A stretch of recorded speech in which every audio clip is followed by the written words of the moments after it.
Well, when you're the smallest builder in the city, which we were in '79, the only distinguishing factor is you have to customize, because of course they had the big block builders there.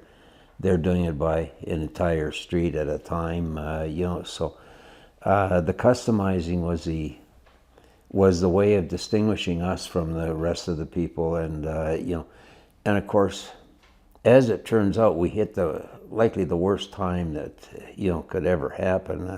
Is that by 1980 the interest rates were moving up to upwards of 20%. And people are complaining today that they're 5 and 6. Well, I seen some 22s back then.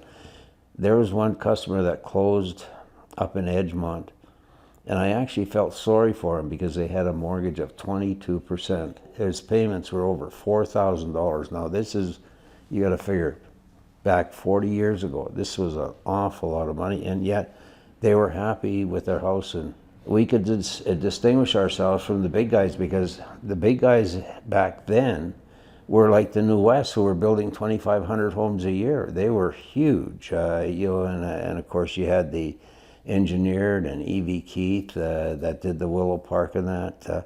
So we needed a unique edge, so that's what we decided, is that we could customize. It's kind of stuck with us ever since, I mean, we always boast about the red pen, but at the same time, I think I'm pretty confident in saying that we've perfected the model for customization for a production home builder. But again, that kind of comes back to all that market research we talk about, where the unique needs of every customer are so important that it didn't matter what size of home we were building, we were always customizing something for them.